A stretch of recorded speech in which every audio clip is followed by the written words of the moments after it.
내가 누군가에게 상처를 주었다는 깨달으면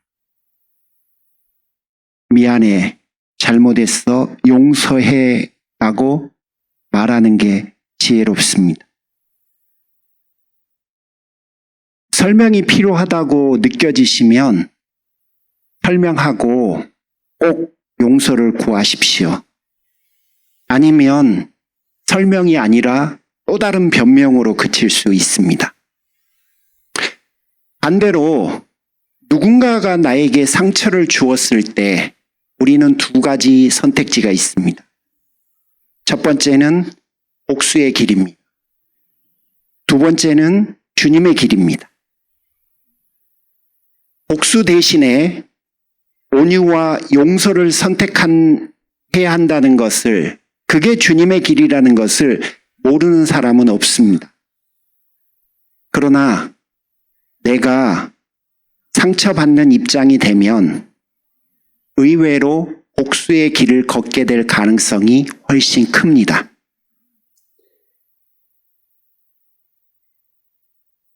생각보다 온유함을 유지하기나 아니면 용서의 길을 걷는 것이 결코 쉽지가 않습니다.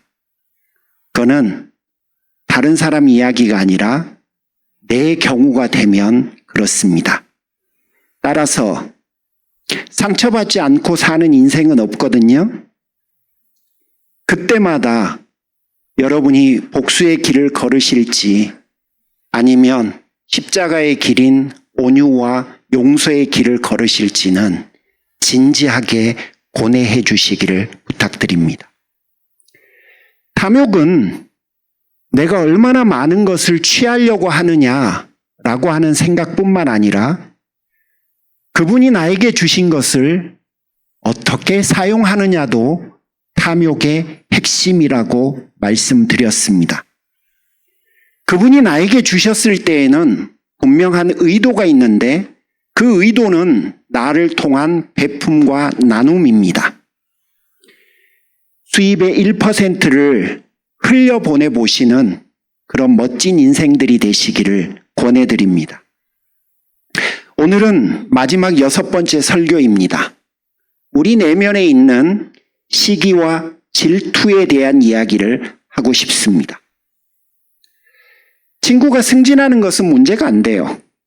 내가 승진하지 못한 것이 문제가 되는 거죠. 잘 돼서 좋아하는 친구와 그걸 지켜만 봐야 하는 내가 비교가 되는 거예요. 친구 아들이 좋은 대학 간 것은 문제가 안 돼요. 그럴 수 있습니다. 내 아들이 대학을 졸업하고 아직 직장을 못 잡은 게 문제가 되는 거예요. 왜 이리 둘의 상황이 비교될까요? 왜 이렇게 실망이 될까요? 그러면 안 되기에 그러지 않으려고 노력하는데도 여러분 말처럼 그렇게 쉽게 되지가 않습니다. 물론 친구에게 다행이라고 정말 잘 됐다고 말해주죠. 그렇지만 그 말하는 순간마저도 질투는 우리의 마음을 흔들어 놔요. 내가 가지고 있지 않은 무언가를 가진 그 친구를 끝없이 떠올리면서 내 마음속에는 질투와 시기가 여전히 자리 잡아 가는 겁니다. 친구와의 문제일 것 같습니까? 사실은 더 가까운 사람에게 시기와 질투는 더 커져요. 형제 사이, 자매 사이, 아내와 남편, 가족이어도 마찬가지입니다. 가인은 아벨을 질투했어요. 형제죠. 에서가 야곱을 질투했어요. 형제죠. 요셉의 형들이 요셉을 질투해요. 형제예요. 모두가 핏줄이에요. 모두가 가까운 사이예요. 가까운 사이일수록 더 질투하고 시기하게 돼 있는 거예요. 난 저 사람하고 진짜 친한데도 불구하고 내 마음 한켠에 시기와 질투가 자라난다니까요. 사울 왕이 다윗을 질투했습니다.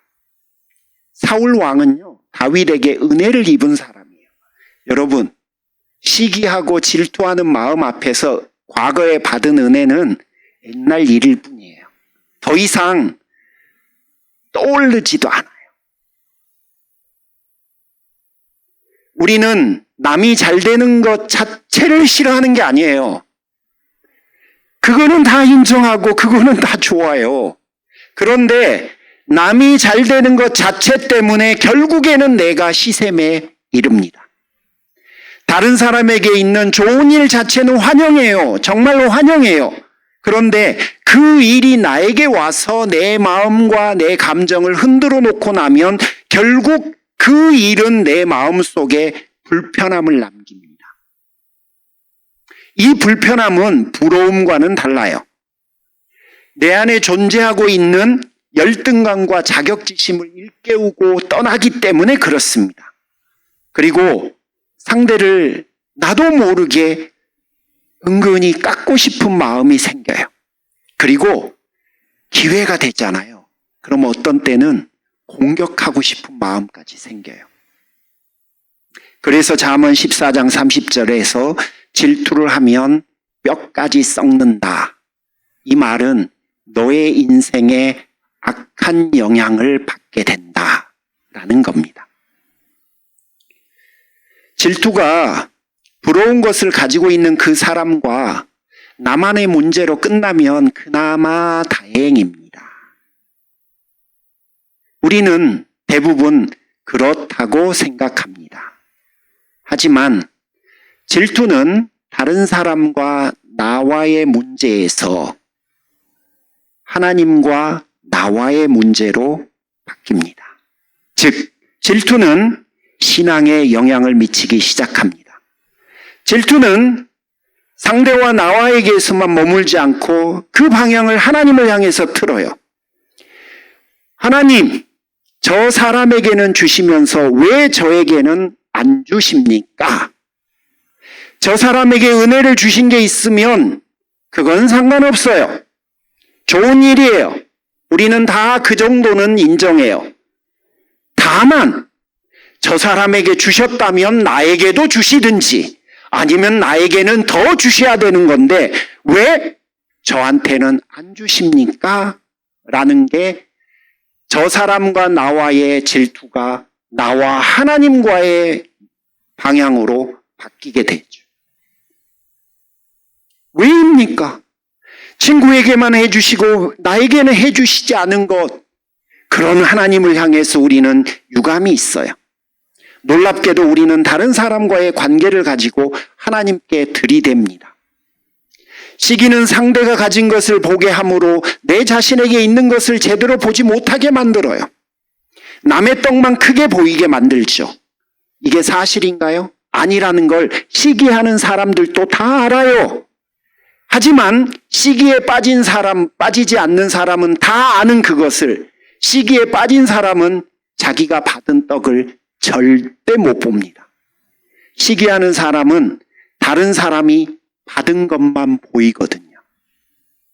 2달란트 받은 자는 5달란트 받은 자를 시기할 필요가 없습니다.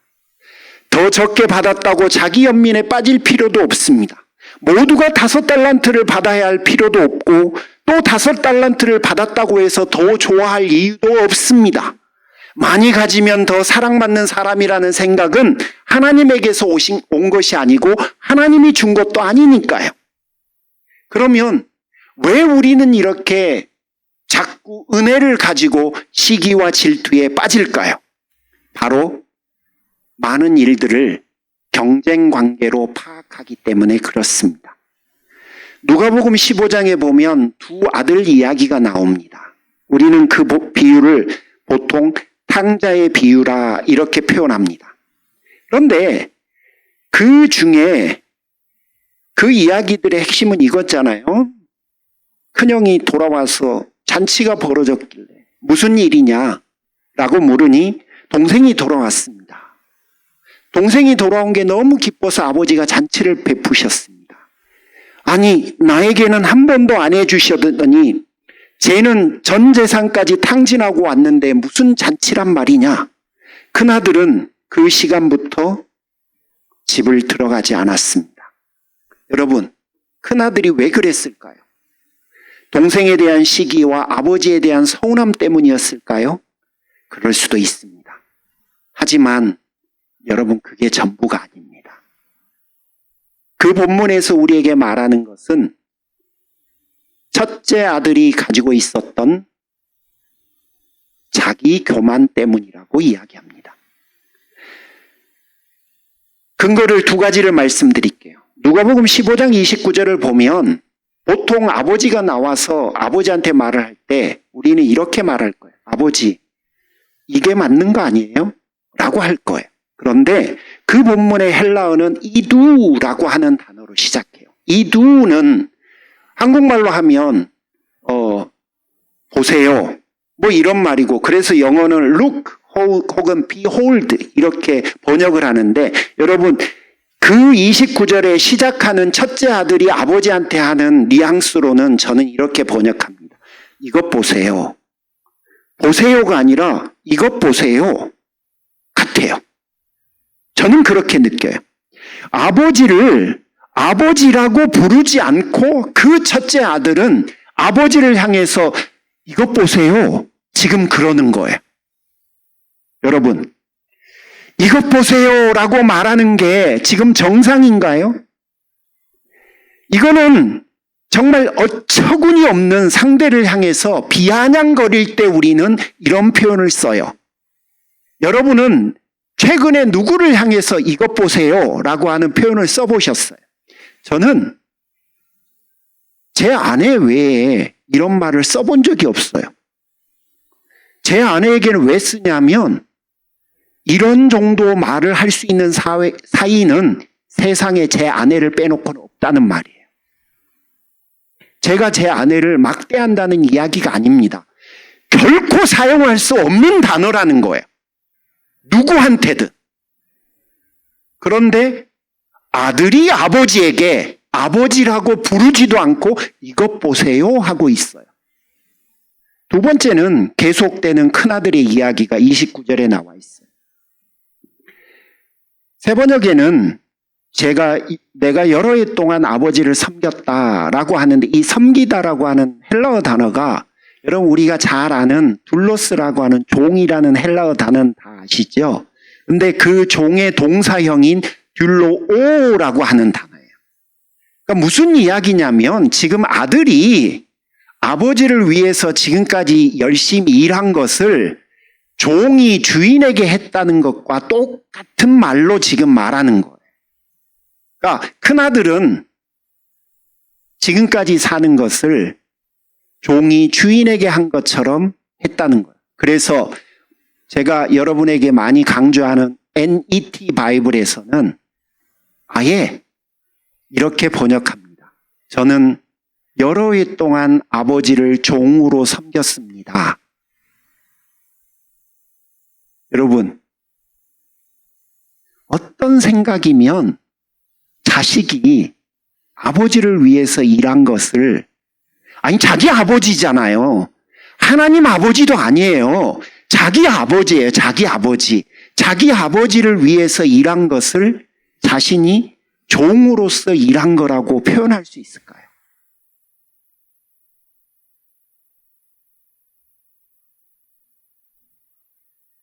아버지를 아버지로 부르지도 않고 종처럼 일했고 동생을 동생으로 여기지 않는 사람이 바로 이 사람. 왜 그렇게 생각했을까요? 어떤 마음을 품고 아버지를 보고 동생을 보거나 어떤 마음을 가지고 인생을 살면 여러분 이런 생각까지 올 수 있을까요? 자기는 열심히 살았거든요. 이 아들은 동생처럼 말썽 한번 피우지 않고 살았거든요. 그렇게 살아왔다는 자부심이 여러분 아버지도 아버지로 보지 않고 동생도 동생으로 보지 않고 마을 사람들도 안중에 없는 사람으로 만들어버린 거예요.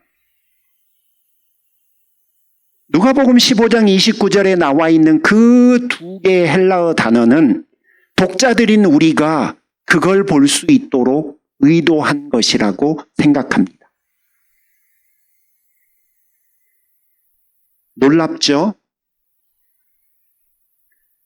경쟁심은 시기하고 질투하는 마음을 더 키우고 결국 그 마음들은 자기 우월감과 자기 자신을 향한 연민만을 남깁니다. 결국 자기 교만밖에 남아있지 않겠죠.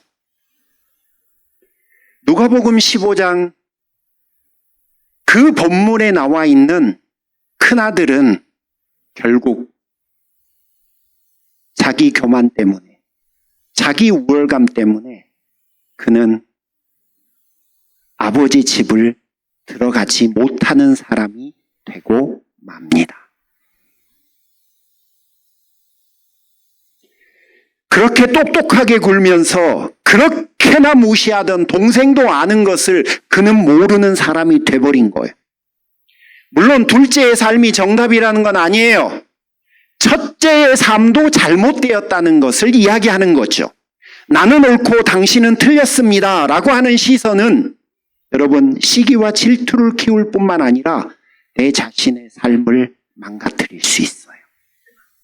사무엘상 18장 9절에 바로 사울 왕이 우리에게 그 모습을 정말 잘 시사해 줘요.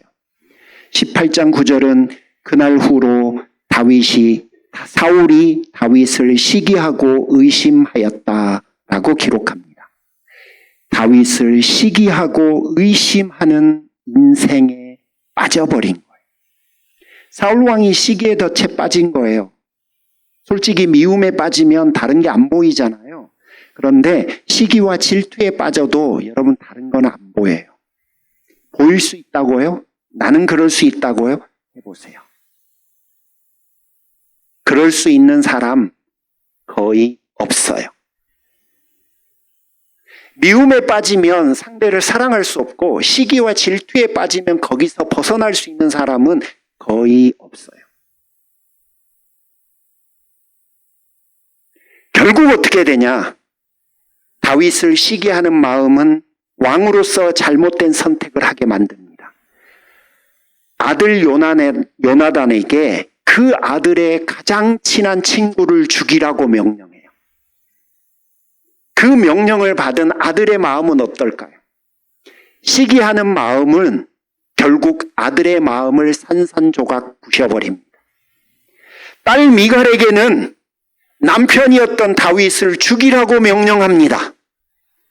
아버지가 그런 게 아니고요. 시기하는 마음을 가지고 있었던 사울이 그렇게 한 거예요. 어떤 아버지가 이런 말을 하겠어요. 그런데 시기에 빠져버린 사울은 그럴 수 있습니다.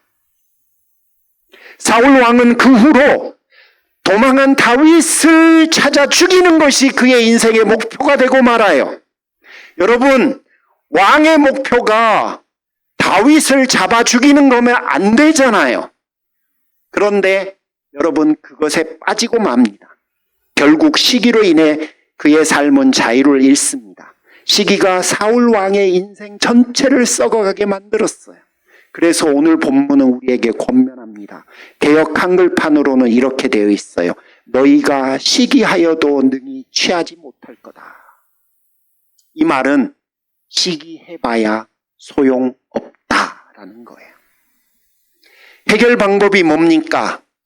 해결 방법은 오늘 여러분에게 제시하는 건 한 가지예요. 시기에 빠지지 말고 질투에 빠지기 전에 여러분 그냥 축하해 주세요. 우리 교회에 은근히 생긴 불문율이 하나 있어요. 요즘 시대는 조심스러워서 자랑도 잘 못하거든요. 그런데 우리 교회 안에는 작은 문화가 하나 생겼어요. 재밌는 방식으로 만들어졌어요. 자랑하고 싶어? 자랑해. 그러면 커피 사. 또 자랑하고 싶어? 더 자랑해. 뭐 해? 밥 사. 밥 사라고 했는데 밥 사는 분들은 내가 못 봤어요. 근데 커피 사라고 하니까 커피는 사시는 분들은 봤어요. 여러분, 밥 사, 커피 사, 이거는 포용해 주겠다는 거예요. 자랑하고 싶은 일이 있으면 마음껏 자랑하라는 걸 받아주겠다는 거예요. 축하해 주겠다는 거예요. 그 문화를 우리가 만든 선택인 거예요. 여러분, 얼마나 좋으면 저럴까라고 이해하고 받아주는 거예요. 안타깝게도 나는 내 자신을 향해서 망원경으로 보고 다른 사람들을 향해서는 현미경으로 보는 게 보통 사람들이에요. 내 행동, 내가 한 것들은 모든 가능한 합리적인 방안을 다 동원해서 다 용납받아야 한다고 생각해요. 그런데 상대를 볼 때에는 여러분 현미경으로 봐요. 대단한 능력을 가지고 있는 게 우리예요. 내 반대로 하시기를 권해요. 나를 향해서는 현미경으로 보시고 다른 사람을 향해서는 망원경으로 봐주는 거예요. 그 마음을 가져야 돼요. 그래야 여러분 시기하고 질투에 안 빠질 수 있어요. 시기와 질투는 위험해요. 건강한 사랑의 관계를 누리기 어려워요. 좋은 일이 있어도 말을 못하게 해요. 정말 막 두려워해요. 목사님, 우리 집에 이런 좋은 일이 있는데 그래요? 그러면 제가 성도들하고 공유해도 돼요? 그랬다가 시험에 빠지는 사람이 있을까? 진짜 그러세요. 좋은 일이 있어도 말을 잘 못해요. 이 시대는 그만큼 시기하고 질투하는 게 강하거든요. 나에게 있는 행복한 일을 말하고 축하받고 싶은데 그냥 나 혼자 속으로 좋아하고 말고 싶어요. 왠지 아세요? 시기하고 질투하는 게 강하거든요. 내가 축하받는 위험을 감수하느니 차라리 말 안 하는 게 좋아요. 여러분 그래요 요즘. 그래서 말을 못해요. 좋은 일도 말도 못하고 축하도 못 받는 관계가 여러분 건강할 수 있을까요? 내가 그렇게 될 줄 알았어. 아이고 그때 그렇게 잘난 체 하더니 여러분 쬐끄만 뭔 일이 있어도 그런 말 한마디가 우리의 인생에 확 들어오거든요. 그러면 그때부터는 그 사람하고는 말 못해요. 근데 여러분 우리가 그래요. 그래서 우리가 하는 선택은 뭔지 아십니까? 거리 두고 인생 사는 거예요. 그리고 시간이 흘러서 그 사람하고 오랜 시간 잘 살아도요. 한 명 한 명 정리해고 시켜가요. 저 사람은 이제 나하고 아니야. 이 정도 거리는 저 사람하고 유지해야 될 것 같아. 여러분, 그게 행복한 관계입니까? 무엇이 여러분 안에서 그토록 짜증이 납니까? 그 사람이 가지고 있어서? 아니면 내가 원하는 것이 나에게는 없어서? 남의 떡이 커 보이는 게 본성이 맞아요. 상대방이 뭘 어떻게 해서가 아니라 내 떡이 더 작아 보이기 때문에 여러분 시기와 질투가 들어오는 거예요. 다른 사람이 사랑받는 게 싫어서가 아니에요. 내가 사랑을 못 받는 것이 서운한 거예요. 상대방의 성공이 싫어서가 아니에요. 내가 성공 못한 것이 서운한 거예요. 하나님은 왜 나에게 더 작은 떡을 주셨단 말인가? 좀 더 큰 것을 주시지. 이게 바로 우리가 시기와 질투에 빠지는 원인인 거예요. 그 사람의 좋은 일이 나에게 와서 정작 내 안에서 아름다운 것으로 만들어지지 않고 나한테 나갈 때는 부정적이게 되는 거죠. 시기나 질투가 단순히 마음의 문제를 넘어서 신앙의 문제라고 말씀드렸죠. 예수님으로 인해 모든 것을 받았다고 여기는 순간 우리의 마음은 완전히 바뀌어요. 시기와 질투가 아니라 기쁨과 감사가 오죠. 남의 떡이 아닌 내 떡만 보이게 되죠. 그래서 우리가 해야 할 말은 하나예요. 축하해. 축하해. 진짜 축하해. 진심으로 축하해. 계속 축하해 주십시오.